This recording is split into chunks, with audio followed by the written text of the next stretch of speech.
Let's see.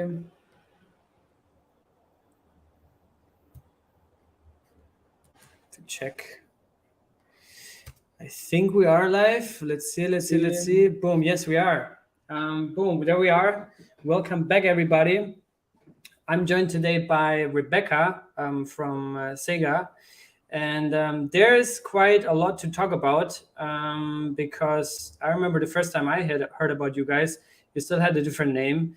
You were in this own narrative and branding, and now around being this canary network to the Cosmos Hub. I think this was first announced in the Signal quarterly announcement, or whatever you want to call it. Yeah, I think I think quite a lot has happened over the past year and a half. And there we are in a bit evolved context, I think would be the right way to say it. And I think this is also a bit of an unusual time to go live here. So guys, still, if you have questions, drop them here in the chat.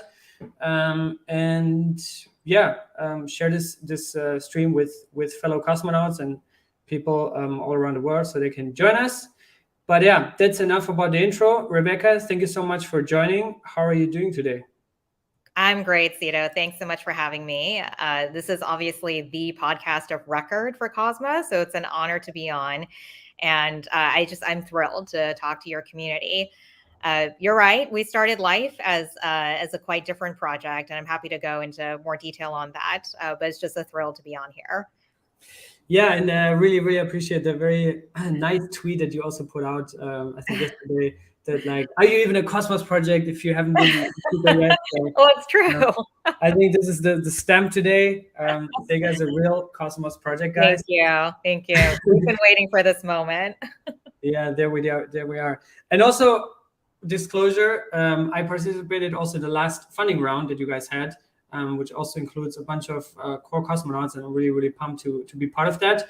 But yeah, as more people are joining us at this late hour, Rebecca, I read a little bit about your background. You have your own page, and it's quite diverse and very broad, from also political stuff that you're doing. You're also a writer that is also, articles of you in multiple very big reputable outlets about China, about blockchain. And I think there's like so many things we could talk about, but we'll try to keep it about crypto stuff and Cosmo and Sega today. But yeah, share us a little bit about your Cosmos journey in general. Like how did you get into this ecosystem? Maybe stuff that you did before. You already told me a bit earlier that you're good friends also with Saki. So share us how that Cosmos journey was for you so far. Yeah, absolutely. So Cosmos I've been in the crypto ecosystem for about 6 years now, I want to say. It's been a while. And I became aware of Cosmos a little while back because of Zaki, actually. So my last crypto startup, so Saga is my second one. My first one was a startup called Sku Chain, and that focused more on DeFi. That was more about providing short-term liquidity to small, medium-sized businesses. Zaki was my co-founder in that startup, and partway through the journey at Sku Chain, Zaki got really interested in building a protocol that would be interoperability first, that would allow for sovereign chains, would be Byzantine fault tolerant. So all the markers that we think of as distinguishing the Cosmos ecosystem now, Zaki was already starting to envision that. And then he met a few of the other founders of Cosmos, and they together formed the project. So I've been aware of it for a very long time. I've always believed in the thesis of sovereign chains and eventually a multi-chain ecosystem for the greater crypto and Web3 sphere. But it wasn't until Saga that I formally joined the Cosmos ecosystem and decided to do a project here. I think that Cosmos really, this is no surprise to any of your audience members, but Cosmos really is the future of what blockchain architecture should look like. And what's really encouraging for us, I'm sure for everyone here as well, is that we're really seeing that thesis be appreciated by the greater market. When we heard that DYDX was coming to us from Ethereum, that was thrilling. I'm sure there'll be many more projects like that.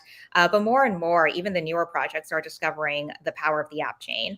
and that it's not necessary for you to have to trade off and build on a monolithic chain in order for you to get a robust community and composability and all those good things. So yeah, thrilled to be a part of Cosmos. It's been on my radar for a very long time. But I have some background in this space just from all the other startup activities that I've been doing. And then you're also an advisor to Sommelier, is that right? Yes, that's right. So for those of you who don't know, but most of you probably do, Sommelier is a project that was co-founded by Zaki, and that also does focus on DeFi. It's all about automating the optimization of yields across multiple DeFi platforms. And what they're starting off with is a seller. So a seller, you think of it for those who are familiar with investment management, you think of it as sort of this portfolio or this space, if you will, in which certain investment strategies are pursued. So the first seller that they're going to stand up is specifically for Aave, and it's for stablecoins. So it's to optimize stablecoin yield, which I'm sure everyone is always interested in, but especially so given the state of the current market. I think that gets released in a couple of days, so super excited for that. But the reason why Zaki brought me on to that project is because of my background. As a lawyer, I started my career as a corporate lawyer. I was doing M&A and securities law for about 7 years before transitioning to the startup side of things. And my background in politics, he thought that I would be able to help design out their DAO, which is what I've been advising them on. But yeah, that's another really cool Cosmos project. Yeah, and both Zaki and Jack are very frequent guests here on my channel. Yeah. Actually, Zaki already shared some alpha access to check out Seller, which I have to make a video on. So glad that you mentioned that because that's very exciting for Seller to go live. Yes. Really cool stuff. And then Sku Chain, is that still, are you still involved in that? Is that still around, or what's the state of Sku Chain right now? Yeah, it is. So I was at Sku Chain for 4 years. So I was co-founder and COO there. I decided to transition away early last year because the platform had reached about 5 billion in annual volume. And I felt that at that point, it was able to sort of move forward on its own. I was part of the Biden campaign in 2020, and I was also part of the Clinton campaign in 2016. But in 2020, we actually won. So I fully anticipated that I would step away from startups for a little while, actually. I thought I would leave tech and go to DC, join government. I don't know if you've heard, though, government is very slow. And going through the process of joining the administration, I began to realize that after you've had a background in tech and startups and you're really used to that sort of work style and culture, it's very hard to transition, honestly, to federal service. So I called Zaki up, actually, and I said, hey, this is late last year. I think I'm going to stay in the crypto space. And he said, perfect. There's this team that's working on this thing. Not 100% sure what it is yet, but that's when he introduced me to, at the time, the Sagan team. Okay. Interesting. And also good to know, if ever I run for presidency in Germany, I'm going to hit you up. Seems like you know what you're doing there. But yeah, so let's talk about the backstory of back then Sagan. Saga. Like I said in the intro, like when I first heard about it, the whole narrative was around being the canary network in Cosmos, or to the Cosmos hub, I guess. Yeah. Talk us about that early vision, and were you already involved at that point, or how was the whole architecture? Because I think it changed quite a lot over the year, right? It did change quite a bit. So I think the first time that the idea for Sagan was announced was at Cosmoverse, and then there was a post that explained more about what this was all about. I think that was a little premature, and I think the team felt the same way. I was not involved at that point. So I started to have conversations with Jin Kwan, who's one of our co-founders, and a couple of people now who are Saga advisors, about potentially joining the team. But it was still sort of in a very nascent stage at that point. Sagan was conceived of as this sort of very fast chain in which projects could get onboarded quickly. They would receive a lot of support in terms of incubation, acceleration. And the idea was that these projects would eventually, quote unquote, graduate to the hub. That was the original conception for Sagan. When I came on board and started to talk to the team, because of my background in product-based startups, so Sku Chain has a platform. My very first startup was called Globality, which was not in crypto, it was actually AI. Globality is an AI-based platform for procurement on an international level. And we got backed by SoftBank. It's a decacorn at this point. But I've always been focused on product. You know, when you have a problem in the market that you're trying to solve, the way to solve that in a scalable manner is by building a kick-ass product that sort of scales itself as users get attracted to it. So rather than go with a more sort of services-based approach to getting more developers and projects onto Cosmos, we wanted to go with a product approach. And that really accounts for a lot of the changes that you see now. So we first and foremost went with a different name. We ran into a little bit of a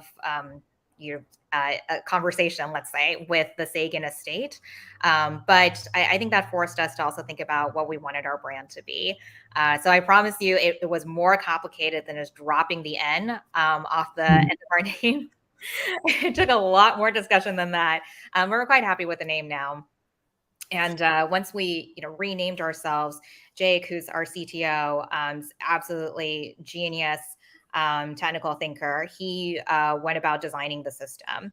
And that's when it became clear, okay, what we want to do is automate the provisioning of these chains. So as developers want to stand up new projects, we automatically get them onto a dedicated chain. And that is, in the simplest form, what the Saga protocol is. Of course, we are going to provide support for our developers. We've already stood up an innovator program for that. And that program will only expand going forward.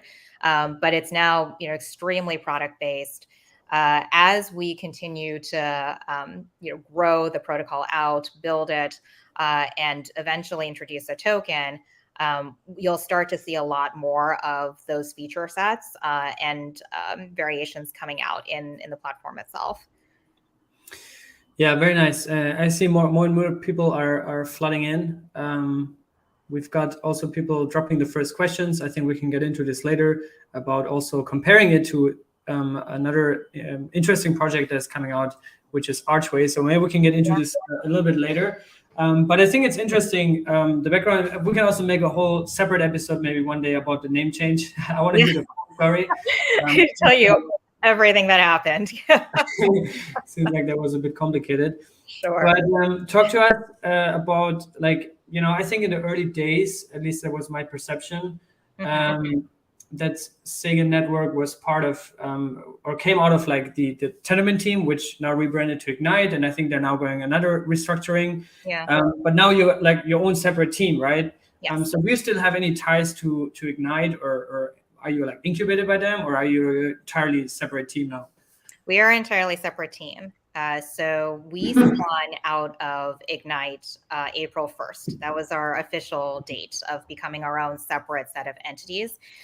So when I officially started with the Saga project January 1st of this year, and one of my key initiatives was, let's go ahead and get the team ready to stand on our own 2 feet, because at the end of the day, that is the only way that we're able to really establish ourselves as a project and then begin the scaling exercise.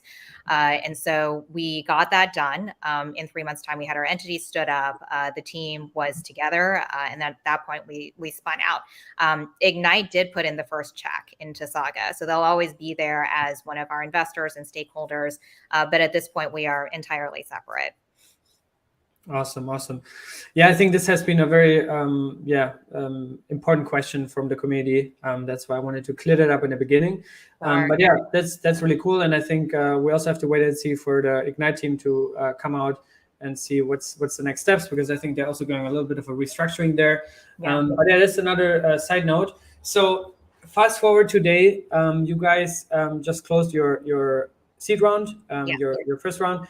And now it seems to be the vision is much clearer. You want to onboard at least 1,000 multiverse chains That's or right. chains in the multiverse. So talk to us. What is the purpose? What is the kind of like product market fit, I guess, that you see for Saga? How it evolved into what it is today? Yeah, absolutely. Yeah, that's a great question, Cito. So we felt that there was an absolute need for app chains in blockchain development in general, and that there was a desire for app chains from the developer perspective. However, as we all know, we love Cosmos, but it is not easy to develop a Cosmos chain. It's not just about use of the Cosmos SDK. It's also the fact that when you have your own chain, you need to recruit your own validator set. You have to come up with a security model for those validators. You have to incentivize those validators to provide the security. There are token economics involved. It's a big exercise. Just from an engineering perspective, it takes about 8 to 10 months, even if you're well-resourced, to get onto your own robust chain. So we thought to ourselves, there's got to be an easier way. And that is what we're building right now. So what we want to allow developers to do is to take a single tenant VM. So in other words, deploy your application or smart contract into a blockchain virtual machine. Take that to Saga, and through a command line, you're able to automatically deploy onto your own dedicated chain, which is what we call a chainlet. The chainlets on Saga are secured through interchain security. So that's where ICS comes in. So we have the Saga mainnet, which is a set of validators, and those validators, the same ones, are going to also secure each individual chainlet.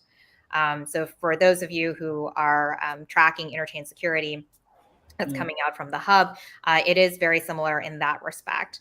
How it is different, though, is we have maintained the culture and the vision of allowing basically anybody to stand up their own dedicated chain, which is why we say we want to launch the next 1,000 chains in the multiverse. So for any developer who is able to pay the fee for a chainlet to be stood up, you get your own chainlet, no questions asked. And the way that we determine this fee is as competitively as possible. There's no auction mechanism. We're not looking to fill a limited amount of block space. Our validators have to be prepared to onboard any chain that is able to pay this fee for getting onto its own chainlet. So it is meant to be entirely permissionless. It is meant to onboard developers very quickly. And so when you decide upon a system like that, as opposed to a system that is more based on approvals and permissions, fundamentally the architectures will look different because you're building for different markets. So the long and short of where we're going with product market fit and our go-to-market is to focus on those projects that urgently need this kind of architecture in order to build as well as to scale. And where we find that is in gaming and entertainment. So I think that any project would benefit from being on its own dedicated chain. Having said that, what are the projects that really need that level of throughput, performance, those controls over their gas fees to make sure the costs are predictable, and of course, control over their own block space? Generally speaking, you're looking at applications that need that kind of user experience, and their users really demand that experience in order to find the application useful at all. So we're looking squarely at gaming and entertainment to start with. Yeah, I wanted to get back to what you said about the permissionless onboarding for basically dApps to build on Saga. So that does also mean that it's not governance gated, because if you want to onboard a consumer chain on the hub, you need to go through governance, right? Correct. Okay. It is not governance gated. No. Okay, so that kind of like reminds me then a little bit still on that original vision, which is like, the Cosmos hub is this governance gated, more, I don't know, controlled space. And Saga is more a permissionless playground where anybody can build applications, which kind of like reminds me a little bit of that early vision that Saga is still kind of like that canary network. Would you say that's still slightly the case, or? There are definitely things that we share with the earlier vision, one of them being that we do want to keep this open to developers and democratize this experience as much as possible. So it is true that still we want any developer who wants to have their own chain to get their own chain. We want to onboard developers no matter what the size of the project is. So it could be very early on, you could have no funding at all, or you could be a very well-established project or even a layer 1 protocol in your own right. So that sort of variability, diversity, and speed are all still a part of the Saga vision. But where it has changed is really in the emphasis on the product side of things. So we want to make sure that the product is user-friendly enough for developers that they're able to go through this process of getting their own chain without too much hand-holding from, say, the Saga team. So we want to make sure that the product is strong enough such that developers would be able to get access to it without having, say, human touch points to get there. Of course, there will always be support, but again, the emphasis is really on the product to be able to stand on its own. The other piece I'll mention is I don't think the original quote unquote canary version contemplated bringing on large partners onto Saga. So we thought about the small development teams. They still remain sort of the heart and soul of what we do. But having said that, and we'll probably go into more detail on this when we talk about token economics, the way that we structure a token, it is meant to be friendly to the rest of the ecosystem, which allows layer 1s to come onto Saga and use it as a scalability protocol. So if you're running out of block space on your own chain, then you're able to expand horizontally onto block space on the Saga chain instead. And that was not a part of the original vision, but the way that we have structured the system has allowed for that to be a very real possibility. And a lot of those conversations that are taking up the majority of our time right now are actually more in that category. Yeah, and with interchain security on the Cosmos Hub in mind, how do you see that Saga and the Cosmos Hub would coexist in the future? Yeah, absolutely. So we see the Cosmos Hub as being really ideal for those projects that are looking for sort of that more governance gated, permissioned environment. There are obviously more validators on the hub than there will be on the Saga mainnet to start with. And so if decentralization and that level of security is something that's very important to you, then I think the hub would be a great way to go.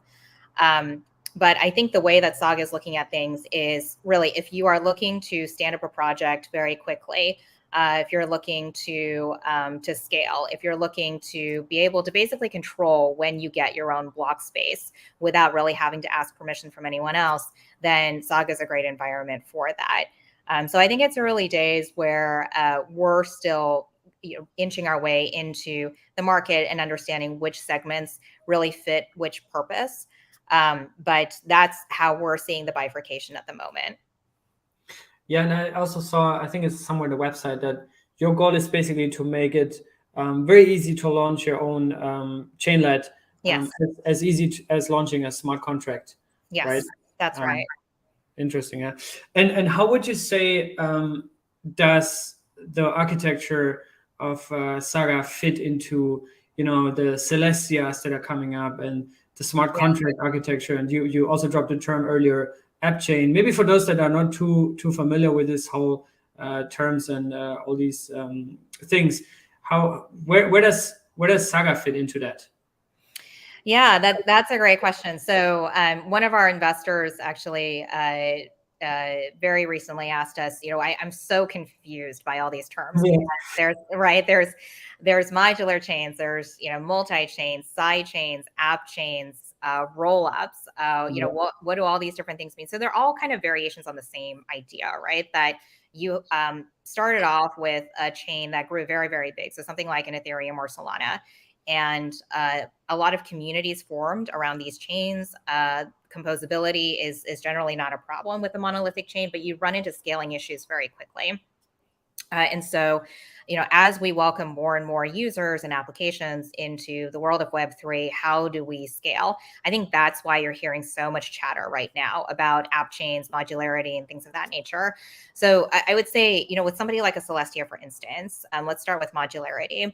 I think that it's really wonderful to enshrine in the Web3 standard that chains should be modular, that even if you start off with a monolithic chain, that all the different elements of a chain, so your execution layer, settlement layer, the data availability, et cetera, these things can be separated out in order to optimize performance and scalability. So that's what modularity is all about. It's about separating out the elements of the chain. And I mean, like pretty much everybody in the ecosystem, I'm incredibly excited by what Celestia is doing. And I think that'll be an important contribution to moving the entire space forward. For somebody like a Saga, what we're looking to do is to basically make block space into a readily available resource, almost like a commodity. If you're looking for your own dedicated block space, then you're able to get it on demand. A lot of people make the comparison to AWS in that respect. So if you're a Web2 developer, for instance, and you just want to throw up an instance to start developing on your own server, you can go to AWS and provision that server yourself. We have the same vision for those who are looking to develop in Web3. So whether it's you want to throw up your own space in order to just experiment with things, or you want to do it for more serious or developed purposes, we want to be able to offer that option to you. So we're squarely in the app chain space and looking at a multi-chain future. When we start to compare sort of outside of all of that, and we're looking at rollups, the thing about rollups, and it'll be interesting to see where that space goes. So a rollup does not quite solve the problem of security. So we felt when we decided, hey, these developers should be getting their own dedicated chains in an automated way, that the security aspect is a big hurdle to getting your own chain. If you don't have to think about validators, that is a huge lift taken away from you as a developer. So in the rollup context, you still have to think about recruiting that validator set. And it may well be that you want to go that route anyway, maybe because you know a ton of validators, you don't think the validator management process is going to be all that cumbersome, and you like the benefits of rollups. But our thesis is that the validator piece is incredibly complex and sort of not at the core of what a lot of developers are looking to build. And so the more that we can abstract that away, such that you get access to block space sort of as soon as possible, the better. So that's how we're seeing some of the landscape shape up. But it's true, it's an incredibly exciting time where all of these projects are sort of more or less in the same stage of development. They're going to come out in quick succession, either later this year or early next year. And then I think that's when a lot of the more concrete comparisons can be made. Yeah, I also saw this Bangless article comparing the Ethereum rollup roadmap with the Cosmos app chain philosophy. And I think there's going to be room eventually for a lot of these different concepts. And, you know, like I say, the market will decide what gains tractions, what gains users. Then there's the DYD axis, you know, that are moving away from this rollup roadmap and from Ethereum and just launch their own chain. And maybe in the future they will figure out that, you know, maybe they launch as a, you know, chainlet on Saga. Who knows? We also, by the way, got the man Jack Zempolin here, Powerful Saga. What's up, Jack Zempolin in the house? He's an absolute legend as well. Yes. But so you mentioned earlier that your pivot or your main focus to start with is NFTs, gaming, and Metaverse. So what does it mean on the kind of like feature set that the Saga chain is optimized for? Does it mean it's optimized more for scalability, or what are some of the core features that are specifically interesting for gaming projects? Yeah, absolutely. It's a great question. I'll address 3 different points there. So the first one is in terms of the technological requirements of these games. So a lot of the Web3 gamers or game devs are coming from the Web2 community. So there's a vast community of gamers and developers and studios in Web2, and they're sort of used to the user experiences in Web 2, which means that games can go incredibly quickly. There's high volume. All of that can be accommodated in the infrastructure. Now, there's a world of possibilities that Web 3 opens that they're still really getting their hands around. But to start with, I think in the migration from Web 2 to Web 3 or the expansion, they expect those user requirements to stay in place. So in other words, this game still has to be incredibly fast. It has to be able to accommodate high volume. It has to be always on. So SLA needs to be close to 100%. So a lot of that is what we're focusing on for the Saga chainlets, making sure that performance is high, throughput is high, and that the developers are ultimately able to rely on the fact that the chainlets are going to be up all the time. If anything were to happen within the Saga ecosystem such that certain chainlets go down, nevertheless, the other chainlets should be unaffected by that. So we're very much focused on performance. The second piece I'll mention is the token piece. So I don't think that a lot of game players out there are really accustomed to paying for infrastructure fees. They know that there's infrastructure in the background, but in terms of getting, a direct bill from AWS, for instance, that doesn't happen really in Web 2. So we think that that same experience should flow to games that are built on Saga. So the way that we have structured our token, it's two-layered. On the front end, we allow for applications to charge whatever gas fees they like and denominate it in any IBC-enabled token, which covers most tokens out there. Most of the time, the developers are going to choose the native token of whatever virtual machine they used for that particular application. So if it's an EVM, for instance, then the fees will be paid in ETH or in Evmos tokens. If it is a Solana virtual machine, then the fees are going to be paid in Sol, et cetera. Or the developers could choose to not charge anything and they'll find revenue in another way. But that allows for these games to continue to have the user experience on the cost side that their players are actually accustomed to. So how does Saga, the Saga economy, work with that being on the front end? So on the back end, the developers or our partners, they're the ones who are going to pay the fees for the maintenance of these chainlets. And those fees are paid in Saga tokens. But that's the only time that the Saga token really shows up, is to pay for that infrastructure. So we're trying to preserve and improve the user experience in gaming as much as possible using our architecture. Last thing I'll mention is for most games out there that are building on Ethereum, Solana, Polygon, Avalanche, et cetera, the NFTs, which are pretty critical to gaming, the in-game assets usually become NFTs. The NFTs are confined to that particular ecosystem. And so every game aspires to be able to have a much wider ecosystem in which to play with those in-game assets. So that's where interoperability becomes a big deal. That's where something like interchain accounts become a big deal. And to have that built in as a feature in Cosmos is incredibly powerful. So for the games that we work with, and certainly the studios and the gaming platforms, telling them, hey, the NFTs that are generated by each of your games, you can actually use those NFTs within your greater universe as opposed to just for an individual game. And that's pretty powerful for Web3 gaming in general. Is the amount of chainlets, like, is there a cap to it, or is that basically unlimited? It's unlimited. Okay, interesting. Yeah, it's really cool. I can't promise you that's true on day one, but the idea is that it is unlimited. Cool. And talk us through what is some of the like, do you have any like launch partners, like when this is being rolled out, any games that you're already helping them to optimize to be some sort of like the first steps to deploy, or first chainlets to use the Sega infrastructure? Or how do you, like, what I guess the question is also like, what are some of the like ideal dApps or ideal products that you would like to see initially on as chainlets on Saga? Yeah.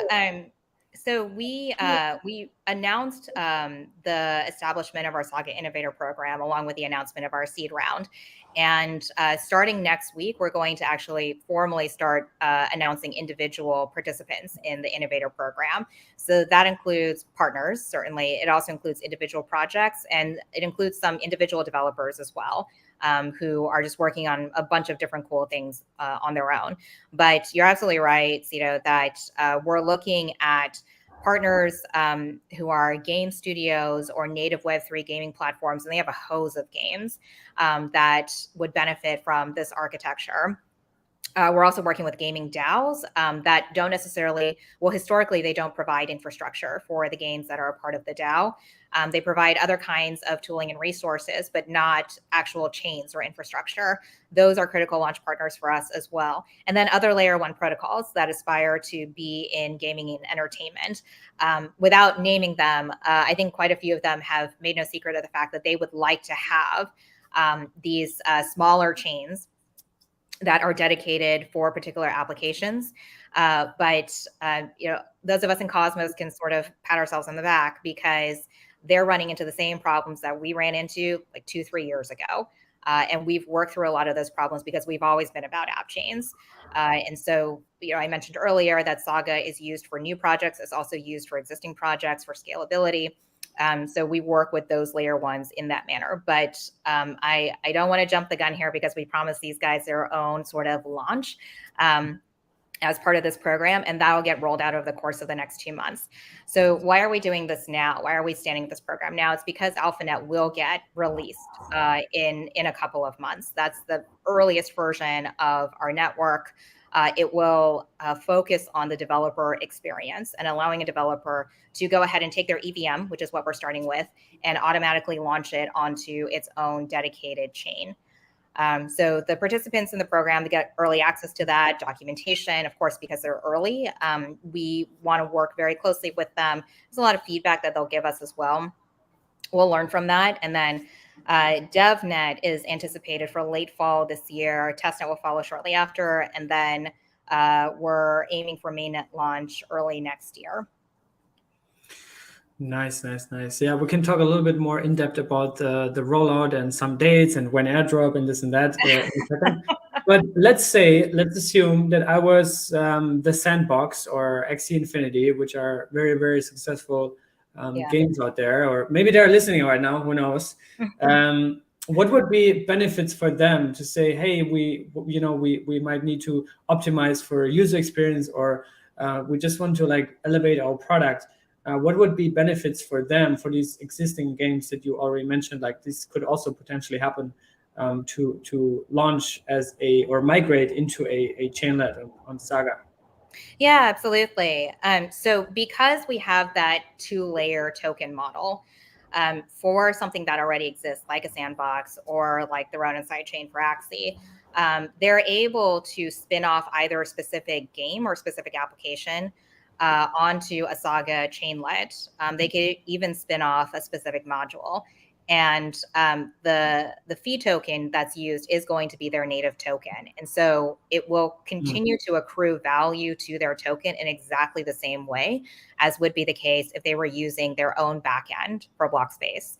The difference here is that there will be fees associated with keeping that chainlet alive. And again, it's meant to be used as a commodity, and the pricing will reflect that for the chainlets. But that's the first benefit for any of these platforms like a Sandbox or an Axie is scalability for their own protocols. Now, for applications that want to be built on top of these protocols, so Sandbox has a lot of these games that are looking to use Sandbox as sort of a launching pad for their particular game. In those cases, what somebody like a Sandbox could decide to do is, hey, we already have a lot of games in our block space, and we can see that there's already congestion. In order to take on any new volume, we're going to have to find a solution for that. And Saga is one of those very viable solutions because, again, being on a Saga chainlet, you continue to accrue value to your token in exactly the same way as would be the case if you were building on your own space. Yeah, and I guess another benefit would also be the interoperability aspect. So talk a little bit about how interoperable Saga is. Do you also have, EVM compatibility? Do you have IBC enabled? What type of bridges do you use? Maybe you can talk a little bit about that. Yeah, so IBC is crucial to the Saga system. Without IBC, our system actually doesn't function. So it's not a feature that is a nice to have for us. We have to make it work. And that's because every application that we stand up on Saga is its own chain. And so in order for these chainlets to communicate with one another and just as importantly, for the chainlets to be able to communicate with our Saga mainnet, we need IBC. So it is IBC enabled. That is a great feature that is inherent to Cosmos SDK. I think we're going to have to do some of our own adjustments to it as well, because of how much we're going to rely on it just for the internal operation of our own system. But it is a critical piece of what we do. In terms of I'm so sorry. What was the second thing you mentioned? So there was IBC. EVM compatibility. Ethereum compatibility. And bridges, yes. So EVM is the first kind of virtual machine that we will support. The ambition is to be VM agnostic, but we see how popular EVM is in the market. And so we want to be able to support that first. I think second VM that we will support is WASM. That'll come out later this year. But WASM is obviously very big within the Cosmos ecosystem. For many developers who are considering Cosmos for the first time, WASM is sort of their first point of entry. So we definitely want to support that. And then we're thinking about VMs from other ecosystems as well. But the idea is if you're a developer, then we don't want to sort of gate what kind of VM you're going to use for the purposes of standing up your application. We're just concerned about standing up the backend infrastructure. And then in terms of bridges, so people within Cosmos are probably already very familiar with this, but sometimes people can get a little bit confused in general about, if you have IBC, why do you need bridging, et cetera. So IBC is something that works beautifully within Cosmos. So any sort of Cosmos chain should be IBC enabled. And so communication within the ecosystem gets facilitated in that way. However, if you are looking to go outside of Cosmos, so if you're looking to speak to a Solana game, for instance, then that's where bridging becomes very important. So we're not at that stage yet where we're actively partnering with these bridging solutions. However, we've already started conversations there because we know that if we really do want to welcome on these established games that are on Solana, let's say, or they're on Avalanche, then we need to have that bridging mechanism so that we don't essentially break composability for these applications. So yeah, the bridging will come, but not quite yet. Okay, all right. But yeah, I mean, IBC is gaining massive tractions these days. So glad to see that it's also core component of your architecture design. But I guess from a high level overview, Saga is going to be its layer 1. And that also means that it will have its own coin that is there to secure the chain, to make it really secure, especially if there's applications running on it or these chainlets. Yeah. So talk a little bit about the utility besides securing the network for the Saga coin. Yeah, absolutely. So legally, I'm supposed to say we don't have definite plans for a token, but I mean, the way that we have structured our system, you can pretty much anticipate that there will be a token. So Saga tokens are used primarily to secure the chainlets. So when a developer decides, all right, I would like to deploy my application onto a chainlet, everyone starts off with a free trial. So you can get your own space in which to deploy some code, futz around with the code a bit. Once you get to an appreciable amount of volume on your chainlet, then that's when we really do need to start compensating the validators for providing security for that chainlet. And that's when we charge the developers a fee in Saga tokens. These tokens are used on a periodic basis to pay for that block space for a certain period of time. So it's very much like a subscription model in which you're guaranteed a certain amount of computing power for X period of time.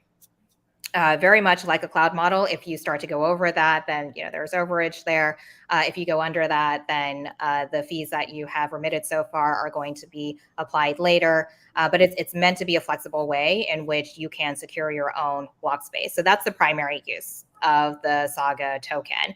As I mentioned before, because we have that dual layer token system, we don't require any sort of token really on the front end. If the developer would nevertheless like to charge Saga tokens for the front end, then they can. They can, absolutely. But we don't require it. Now, our our team is coming up with sort of the final touches on what our token economics are going to be. What I've told you right now is just sort of the very beginning of how we would structure our token. I mean, we're thinking very deeply about how to incentivize the validators when the Saga tokens come in for the chainlets. Do they get converted to fiat right away or not? How do we get tokens into the hands of the validators from some of our applications? For example, some of these developers, they aren't going to want to bother with a flow of funds. So if they're getting gas fees in on the front end, then they want to be able to convert that automatically into a payment on the back end for their infrastructure. These are all things that we're noodling through right now. But as far as the core utility of the Saga token is concerned, it is to pay for keeping those chainlets alive. Nice. And what do you think? I don't know if there's already like plans for it, maybe not. Kind of like the initial validator set for the Saga chain. And what do you think is like the ideal amount of validators in the mid-long term? So the validator set that we're going to start with is probably around 20. And we feel that that's a good number to achieve decentralization, but also to make sure that these validators are able to handle the kind of influx of applications on this network. When we were thinking about, okay, what does a validator on Saga look like? There's a reason why we took in so many validator investors for our seed round, because they are very strategic stakeholders for us. If you approach most validators nowadays and you say, okay, would you be able to validate 1,000 chains tomorrow? Most of them would say, I don't even know what that means, because the way that validator orchestration works now, it is pretty manual. And a lot of validator activities are coordinated across chats, like a Telegram chat or a Discord chat, or something similar to that. In order to be able to take in all the chains that our developers are going to stand up, we need to have automated validator orchestration. And so we very deliberately worked with people like Figment, Chorus One, Strangelove, to make sure that what we're building out for our validators makes sense for people who professionally do this, and that the tooling that we're doing for these validators actually makes sense and actually does make their lives easier. So the validator piece, we've gotten a lot of interest for it, but I have to say the validator piece is going to come after AlphaNet. So AlphaNet is very much focused on the developer experience. Once we lock that down, then we're going to turn around and do what we consider to be the real magic of the system, which is validator orchestration. And that's when we really light up our validator conversations. So for people out there who are interested in validating on Saga, first of all, thank you for the interest, but I just want to make sure that you know what you're getting into, because even though it is immensely profitable to validate thousands of chains, in order to get to that level, it is an investment. So that's how we're thinking of validators.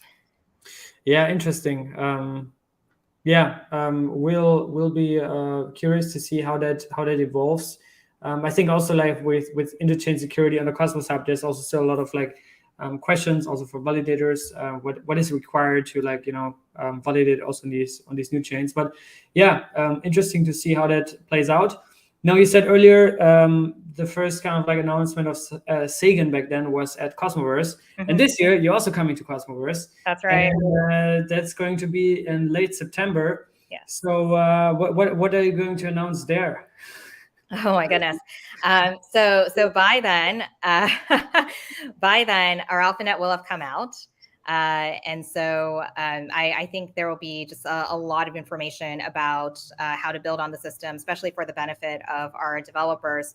But also, I think it'll be a good time to check in on our innovator program and see, which partners have come in, which projects have come in. I will say we have set a goal for 5 launch partners for our innovator program, and we exceeded that as of today.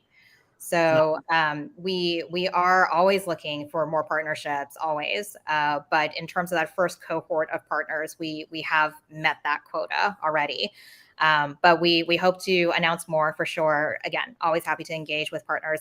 I think by the time we get to Cosmoverse, a lot of these individual announcements for projects and partners will have come out, and then we'll save a few. We'll save a few for Cosmoverse as well, just to make sure that people who go will be able to get some alpha. But yeah, that's what we're looking at down the pike. We're very excited right now.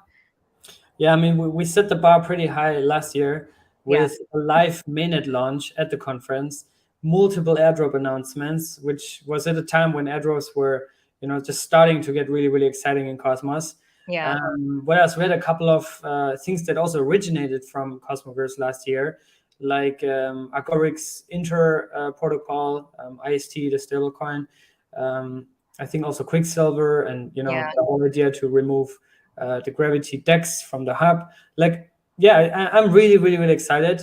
Have you actually been to Colombia before, or to Latin America in general? I've been to Latin America. I've not been to Colombia. So I've spent a lot of time in Argentina and Brazil, but I have yet to go to Colombia.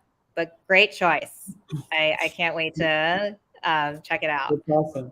Yeah, I mean, we also want to make it, like to give these conferences a fresh new direction, because I think there's events happening every weekend in Berlin or in New York, or like all these established crypto hotspots, and just Latin America. If you've been to Argentina, you know that this is a big market. I mean, given that if you've met crypto people there, but it's a big market, huge potentials. The people are really, really eager to get into crypto, into Web3. And I think what's missing there is like this entry point. And I think Cosmoverse really fixes that, and picks up the people literally, like physically there, to provide them a smooth entry. And what ecosystem better to start than Cosmos? So I'm excited. But yeah, I wouldn't be a Cryptocito if there was not alpha that you could share today. I mean, we've had a lot of airdrop announcements here. People are already saying when airdrop, when mainnet. Is there anything that you can share with us today? Any alpha leaks? Yeah, so I mean, there were a couple that I already hinted at. One, that AlphaNet is coming out in a couple months.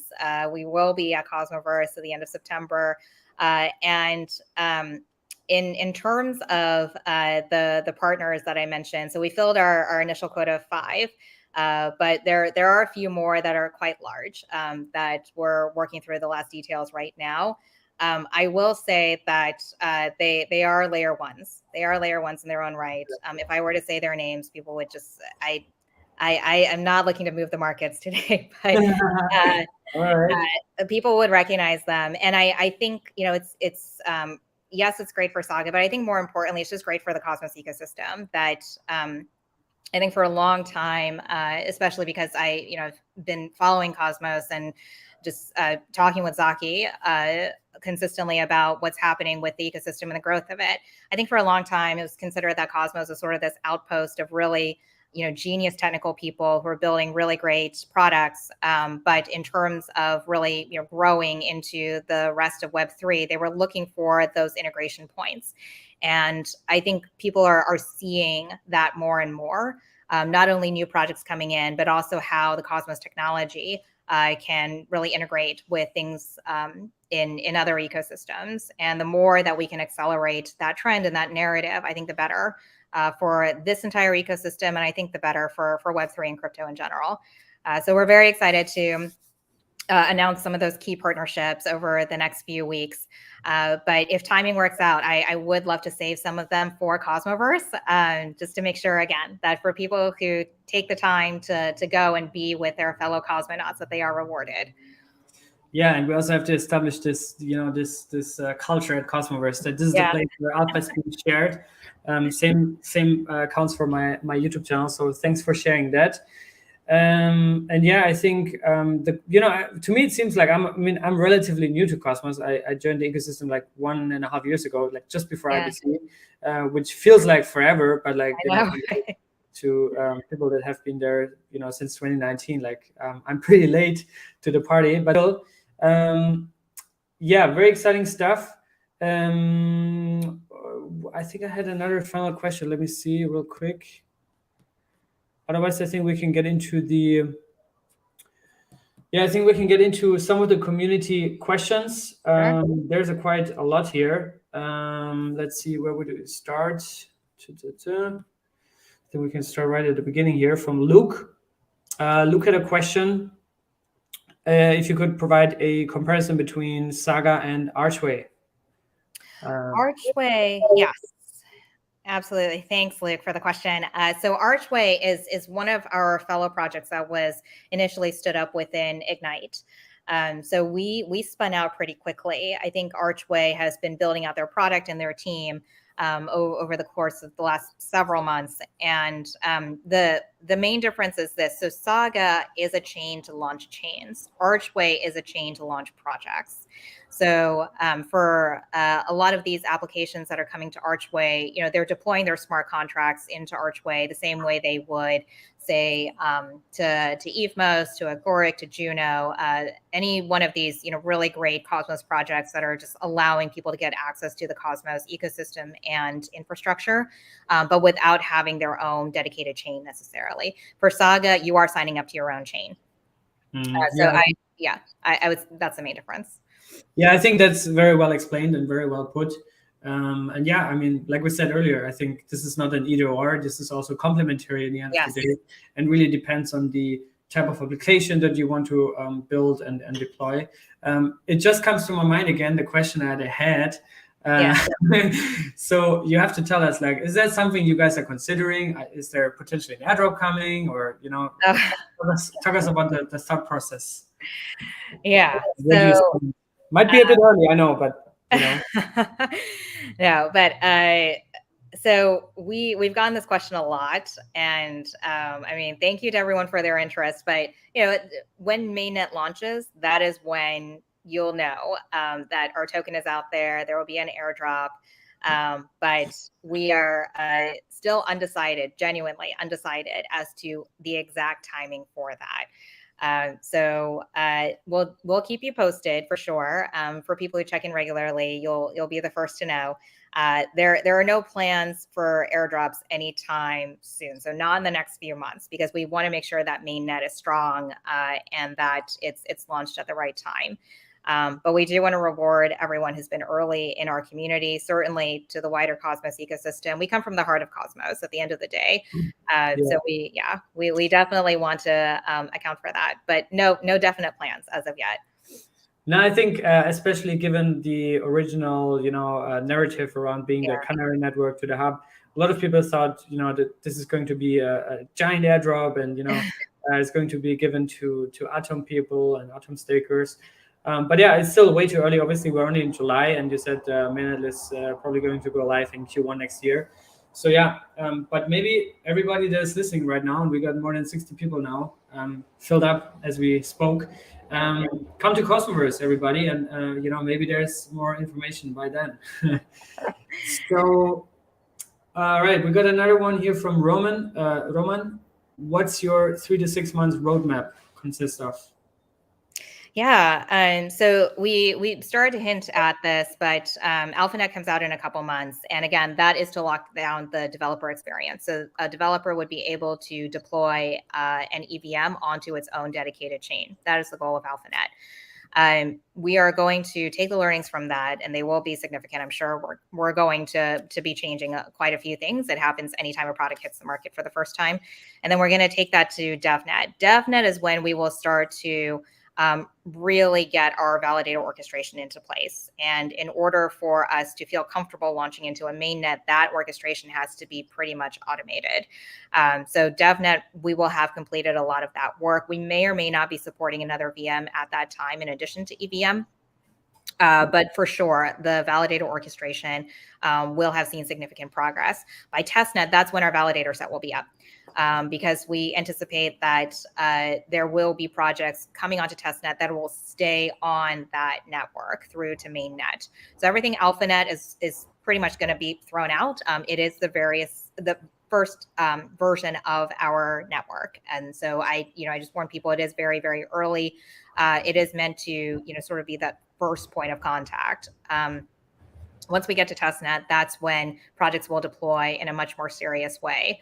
And then, of course, mainnet is the production system that we'll probably go live with, as Cito mentioned, Q1 next year. Awesome. And that also answers the questions from Baltic Vikings and Luffy when testnets. Robin also wants to see your background. Is that a Saga frame or it is? So it is. So we have a fabulous branding agency called Glad Eye. Maybe I can adjust my camera a little bit actually, so you guys can see more of this poster. But yeah, so they were the ones who helped us come up with the name and the logo, and as sort of a thank you gift after our engagement was over, the first phase of our engagement, they sent over this poster, which has our logo on it. It's fabulous. It has our name on it. It's also got a quote that sort of inspired them as they were thinking about our brand. So yeah, nice. It's something that a few of us on the team have, the ones who worked on marketing. That's cool. Yeah, very custom. I like it. Very with a meaning. That's good. Yeah, not just another logo. But yeah, really cool. There's also, maybe this is a good question to wrap it up.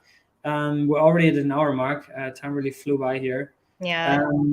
Rich was asking about the landing page, and I actually love your landing page. I think it's really cool, very creative. But yeah, I think right now there you can find the light paper there, and I think also the access to socials. But for everybody that probably also wants to get more information, is this going to be added to the website anytime soon, or are you going to launch a separate site for that? Maybe you can walk us through about some of the docs and further information that people can find. Yeah, so really great timing for this question, because we are building out our website at the moment. So we will have more information, particularly about the feature set around our AlphaNet, along with the launch of AlphaNet. So that'll also come out in a couple months' time. We'll also start to feature our ecosystem partners, some of the projects that are building on Saga. So there will be a lot more information on there. But I'm glad you like the look and feel, Cito, because we wanted to keep that sort of very clean, sleek feeling to it. And that exercise right now is to make sure that we can sort of keep the overall look of it and the dynamism, but also offer you guys more information. So yes, there will be a website with more information in it in a couple months' time. Awesome. Okay, so yeah, thank you so much for joining me for this great conversation. For everybody that is now completely new to Saga and the whole idea, what are the best ways to keep track of the project, to maybe also get in touch with you and the rest of the team? Yeah, absolutely. So Cito, I loved chatting with you. It's always a great conversation, and what you provide to the Cosmos community is just so singular and valuable. So thank you for all you do. But in terms of getting in touch with Saga or hearing the latest news from us, what I encourage people to do is either go to our Twitter, which is Saga XYZ with a double underscore, or in the chat right now, so people can. Great, thank you. Yeah. And in our Twitter bio are links to our Discord and our Telegram. So those are the places in which you would get the latest news about us. But to get all of these resources in a more centralized place, you can always go to our website, which is saga.xyz, in order to get in touch with me. So if you want to go to our social channels, that's definitely a way to get in touch with me. But my own individual Twitter handle is also just @BeccaLiao. So eager to hear from all of you. I keep everything open. I'm always happy to chat with the community. So yeah, looking forward to hearing from all of you guys. Excellent. Yeah. And also thank you so much for the kind words. Really appreciated that conversation, and looking forward to meeting you it's already in 2 months and something like 8 days or something like that. Yeah. So yeah, Fractal is also saying, I hope Atom pumps 10x so I can quit my job. And all of you guys there. The Saga team will be there. And yeah, for any follow-ups, links are in the chat. I'll try to add them also under this video. Yeah, we'll keep in touch and hope to talk again soon. Yeah, absolutely. Cito, thanks so much. Take care.